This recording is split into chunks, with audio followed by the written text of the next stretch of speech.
Olá, sou William Miron, repórter do Broadcast Energia, e o programa Energia em Debate de hoje conversa com Cláudio Ribeiro, presidente da 2W Energia. Tudo bem, Cláudio? Tudo bem, William? Boa tarde, é um prazer aqui estar participando com você. Tudo ótimo, prazer é meu. Cláudio, a 2W é uma das principais empresas do segmento de comercialização de energia e atua em vários segmentos da cadeia, né? Recentemente, inclusive, vocês anunciaram uma plataforma para trabalhar também com geração distribuída e fizeram um leilão para contratar a capacidade de GD, né? O que você poderia falar sobre isso? Como que ficou esse processo? Fala um pouquinho para a gente. William, a gente vem acompanhando, primeiro que a gente estuda bastante o setor elétrico em alguns outros países, né? A gente tem uma visão do que vai acontecer no setor nos próximos anos, muito baseado por alguns sinais do governo, alguns sinais do que aconteceu lá fora e, principalmente, o que a gente denota aquele sinal mais importante, que é o sinal do consumidor do setor elétrico brasileiro. Dito isso, a 2W vem se configurando como uma companhia que atua no setor de forma integrada, né? Que envolve essa atuação em geração centralizada. Nós estamos hoje construindo 2 parques eólicos, um no Rio Grande do Norte e outro no Ceará. Envolve a atividade tradicional de trading que nós fazemos há uma década, mas envolve principalmente a chegada próximo desse consumidor do setor elétrico que está buscando autonomia, que está buscando alternativa, que vem buscando um pouco mais de empoderamento nessa cadeia, né? E aí, dito isso, a gente vem desenvolvendo produtos para chegar perto desse consumidor. Um desses produtos é a geração distribuída. A gente tem uma marca disso chamada Wave. A gente está contratando capacidade, aliás, o leilão está sendo exatamente hoje, o leilão, e eu tenho alguns insights aqui que já me passaram, que está sendo muito bem sucedido. A gente deve divulgar isso mais tarde. E enfim, é uma estratégia da 2W para cada vez mais se aproximar do consumidor, com uma oferta de produto, mercado livre, para quem é possível migrar, para quem não é possível, geração distribuída, e a gente tem no planejamento uma série de ofertas de produtos e serviços a esse consumidor, porque a gente acredita muito na liberalização do mercado ao longo dessa década. Cláudio, hoje o setor de geração distribuída passa por um extenso debate sobre reformulação de regulamentação, possível queda de subsídios. Como você enxerga isso, né? A 2W está entrando nesse mercado de GD, como que fica para vocês? Para nós, a Business Unit de geração distribuída, ela é mais uma peça numa plataforma de produtos para a gente se relacionar com esse consumidor que hoje ainda não pode migrar ao Mercado Livre. A gente entende que esse processo de liberalização do setor, ele não será brusco, ele terá um cronograma. A gente também entende que a geração distribuída vai ter um papel ainda durante um período, até que o sistema se liberalize e efetivamente qualquer consumidor possa comprar energia de uma série de provedores e acessar o grid. Mas, de novo, para a gente é uma coisa que complementa a nossa oferta de produto, ter uma unidade de geração distribuída, uma unidade de negócios para isso, mas a gente acredita muito na liberalização do setor ao longo da década, como eu disse, e na liberdade de escolha desse consumidor, seja de baixa, média e alta tensão. A gente entende que é isso que é inexorável para a gente trazer eficiência para o setor, baixar o custo do Brasil. Conversando com diversos agentes do setor, a gente escuta de alguns que a AGD seria o futuro do setor elétrico. Você acha que é por aí? A GD é uma forma, eu diria, ela ainda representa pouco perto da matriz total hoje, né? Ela cresceu muito nos últimos anos por alguns fatores, barateamento de painel solar, essa informação maior do consumidor buscando uma autonomia melhor da sua gestão de consumo de energia, mas basicamente num país como o Brasil, que tem uma grande rede de transmissão, tem grandes aproveitamentos de geração nas regiões, a gente não pode subestimar e jogar fora tudo que foi feito ao longo de mais de meio século, né? Então, eu particularmente enxergo a geração distribuída como um complemento na matriz, como algo que em algum momento, num mercado liberalizado, onde esse consumidor de baixa tensão consiga acessar o mercado livre, eu entendo que, nessa hora, a energia comprada da geração distribuída vis-à-vis a energia que esse consumidor conseguirá acessar via mercado livre, ela tende a diminuir essa participação da geração distribuída, porque, obviamente, a energia da geração centralizada, que é a que vai para o grid, ela é mais competitiva do que a da geração distribuída, justamente pela escala, né? Sim. Bom, falando de geração, na área de geração vocês têm parques eólicos em construção no Nordeste, né? Como está a preparação deles? Vocês são eólicos, né? Você tem visão de trabalhar também com híbridos? Como que está isso? Sim, William. Nós temos no pipeline 1 giga para colocar em construção, em operação, nos próximos 4 anos. A gente, nesse momento, está viabilizando e construindo 2 projetos, que é um projeto chamado Anemos, no Rio Grande do Norte, no município de Currais Novos. É um projeto de 138 megas de capacidade instalada, eólico. E tem um outro projeto chamado Kairos 1, que é a fase 1 de um projeto maior chamado Kairos, que é um projeto de 260 megas, também eólico. Essa fase 1 são 42 megas, no município de Capuí, no Ceará, na divisa, perto do Rio Grande do Norte.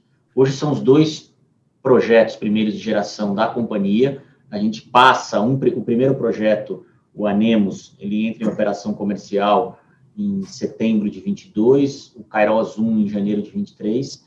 Então, hoje a gente está muito focado na realização, construção desses 2 primeiros projetos que já começaram. A estruturação financeira já está fechada, e a gente está já com um supplier fechado, assinado, down payment feito, equipamento já em início de produção. Então, a gente está muito focado na realização desses 2 primeiros projetos ao longo desse próximo ano. Já vislumbram outros projetos?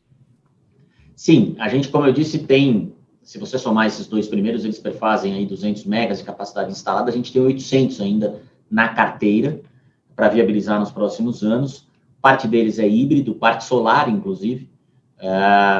Então, sim, está na nossa estratégia esse investimento em geração, mas sempre considerando isso como parte de uma estratégia para que a gente consiga ofertar produtos customizados e de longo prazo a esse consumidor que vai cada vez mais migrar para um mercado liberalizado e que esse risco de ficar short ou não, de volatilidade, não tem que ser transferido para ele. Esse risco é da plataforma, e é por isso que a geração, nesse momento, tem um valor para a gente conseguir atingir esse objetivo.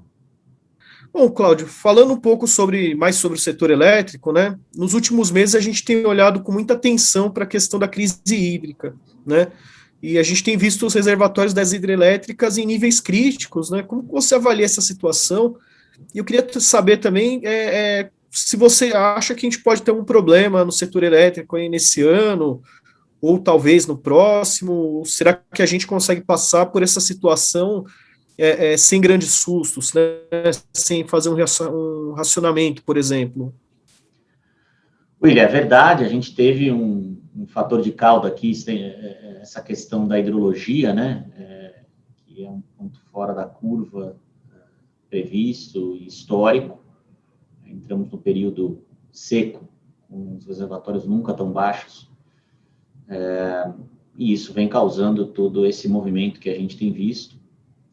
Eu, particularmente, não acredito no racionamento, acredito que a gente pode ter algum pequeno risco, talvez em outubro, um pico de carga devido à temperatura, consumo da indústria pré-natal, Réveillon, mas, de maneira geral, eu acho que isso está muito no radar do governo. Nós vimos ontem o empoderamento através da MP que saiu e a própria declaração do ministro Bento, o governo atento para trabalhar eventualmente na questão de vazão dos rios.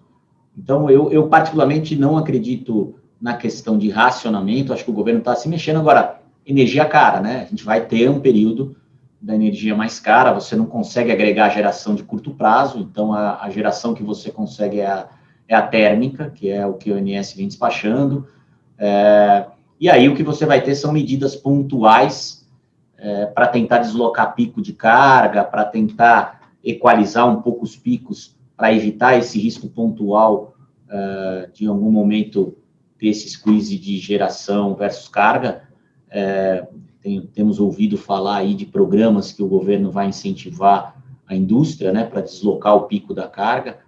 É um momento delicado, acho que nos faz pensar também sobre o futuro, que tipo de matriz a gente quer ter e de tecnologias que a gente precisa acelerar na matriz, né, tecnologias de armazenagem, Virtual Power Plant, a própria geração distribuída tem um papel também nisso.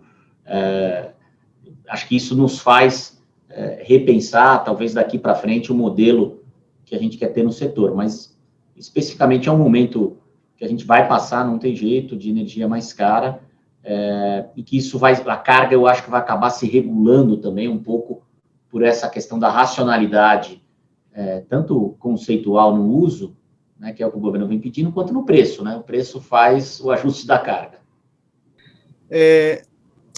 Uma das questões que se fala bastante, né, nesse momento é da redução voluntária da carga, né? Como que você enxerga isso para os próximos meses?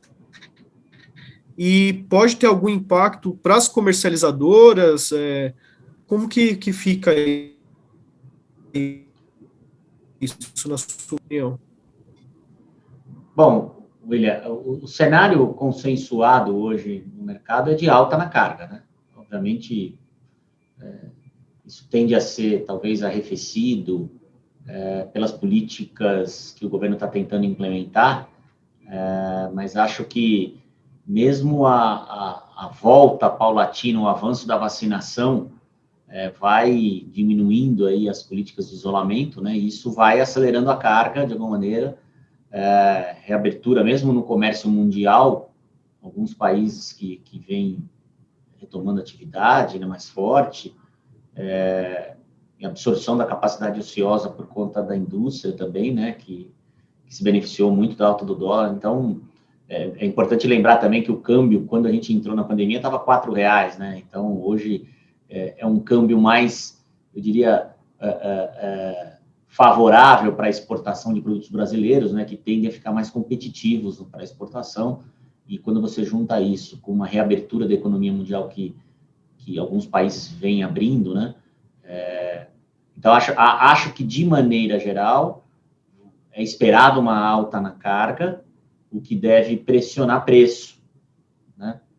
Talvez o único fator que poderia amenizar um pouco isso são essas medidas do governo tentando conscientizar a população no uso. Eu, particularmente, acredito pouco nisso, porque eu acho que o efeito disso, vis-à-vis o efeito da retomada econômica disso que eu estou falando, ele tende a ser anulado e ultrapassado por esses outros efeitos de retomada e de pressão na carga. Então, eu diria que é um período de aumento de carga, que deve pressionar preço. Do ponto de vista de consumidores e no mercado de comercialização, eu particularmente vejo as casas bem posicionadas para esse cenário, comprados, não consigo ver um fator de preocupação. Obviamente, isso deve repassar índice de preço inflacionário, né? Os contratos, muitos dos contratos das comercializadoras são indexados a índices de inflação. Isso deve repercutir ainda durante algum tempo nesses contratos e, obviamente, isso vira um ciclo, porque repercute aos consumidores repercutem na sua industrialização e nos custos de industrialização, até que esse cenário se estabilize, talvez, ao longo do ano que vem. Bom, por falar em preço, o PLD já no final de semana ultrapassou os R$500, né? Estava 580 e alguma coisa, 583. Como que você enxerga o cenário para julho? novamente de alta?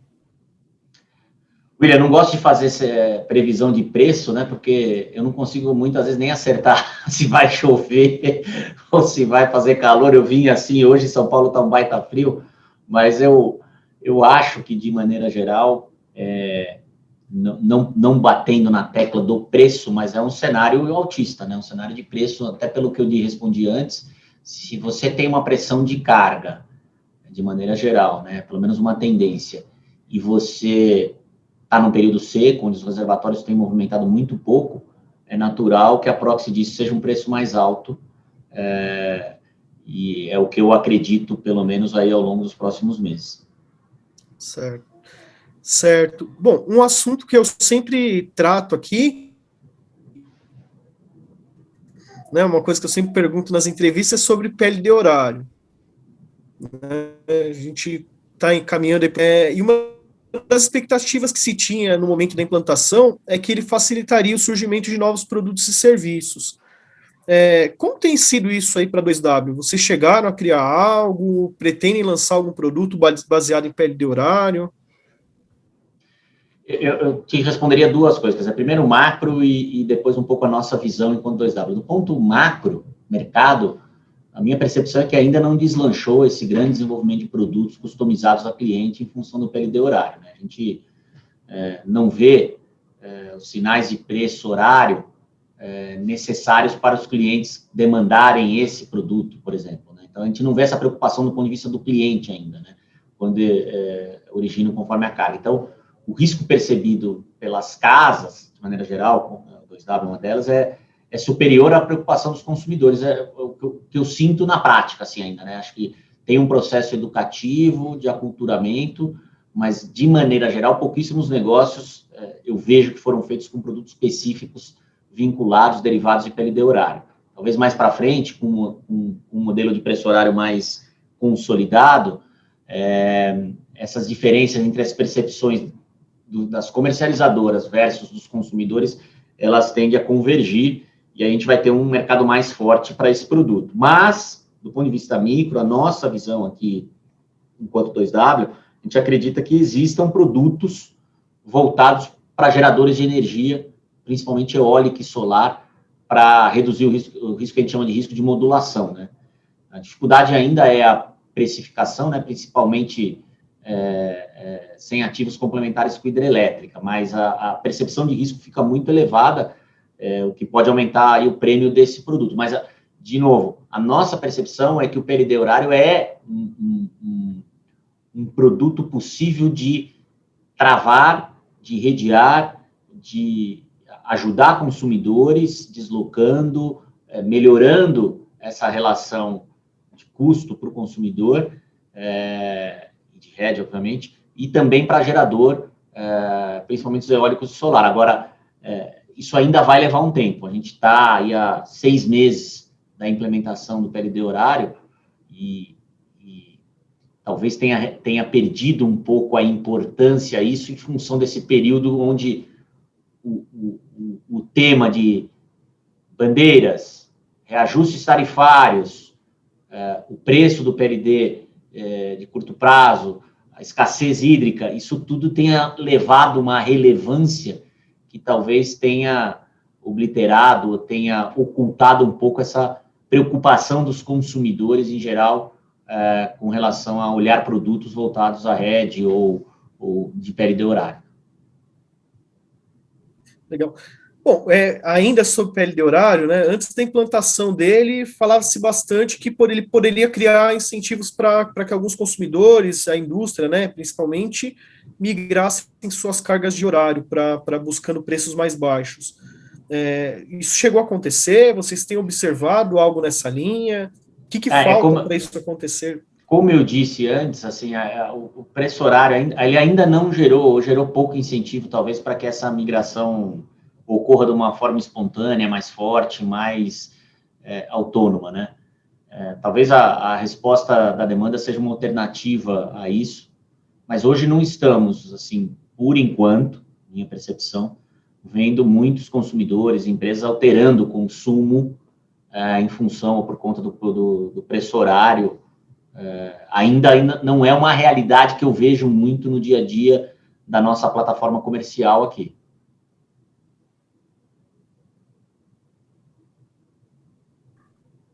Bom, outro assunto que é recorrente aqui é sobre o mercado de derivativos de energia na BBCE. Como que você enxerga esse novo nicho que se abriu para o mercado de energia nesse ano? Eu acho assim, espetacular.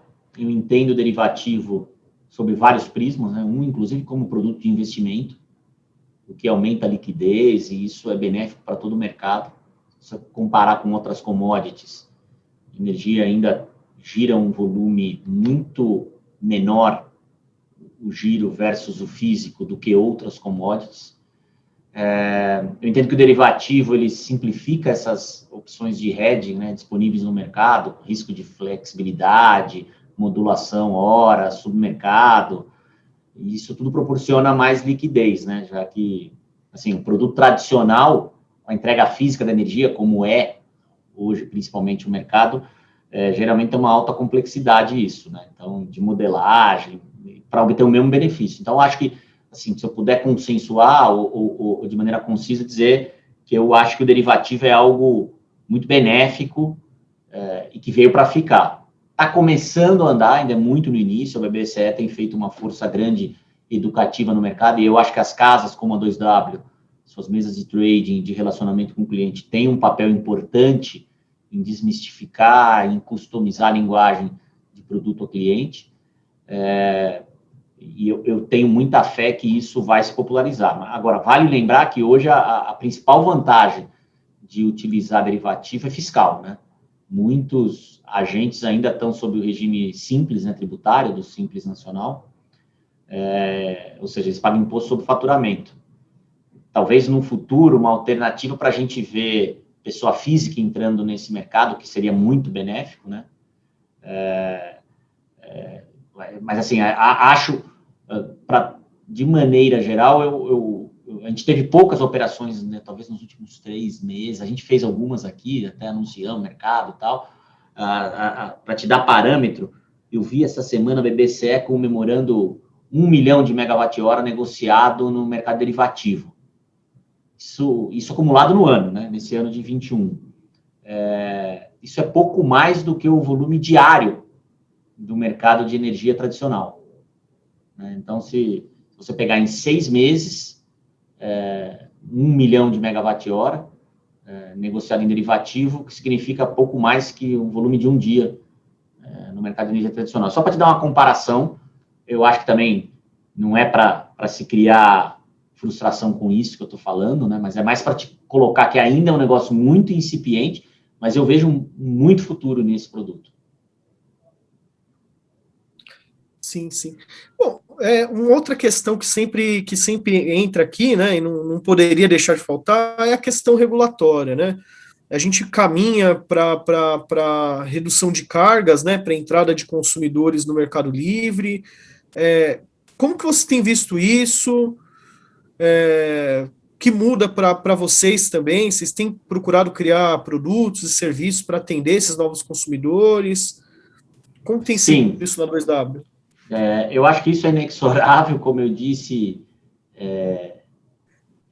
o principal agente de toda essa cadeia do setor, entre geração, transmissão, distribuição, Mercado Livre, é quem paga a conta, né? E quem paga a conta é o consumidor desse setor. O Brasil tem aí quando se coloca a renda per capita no meio, para análise, a gente deve ter a segunda tarifa de energia mais cara do mundo, que é um absurdo num país com tanto aproveitamento de geração que a gente tem.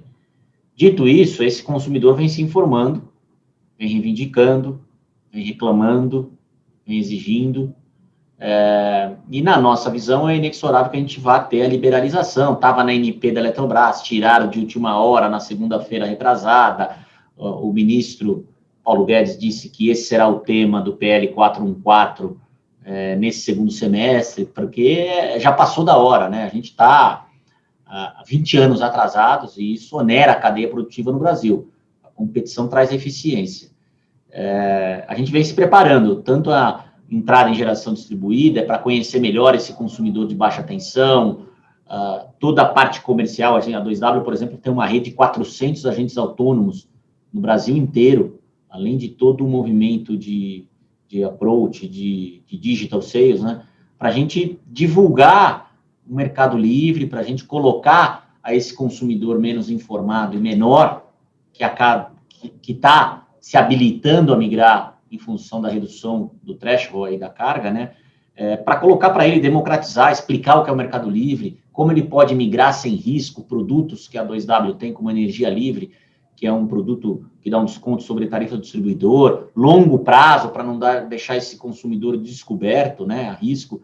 Então, é uma área que a gente dá muito foco hoje na companhia, que é a área de customer, voltado ao cliente, ao consumidor, tanto na linguagem, quanto na mensagem, no veículo e na modulação dos produtos, né? Legal. Muito bem. Bom, muito bem. Estamos chegando ao final do programa Energia em Debate de hoje. Gostaria de agradecer a participação do Cláudio Ribeiro. Obrigado, Cláudio. O programa Energia em Debate fica por aqui e nos encontraremos novamente em julho. Até lá.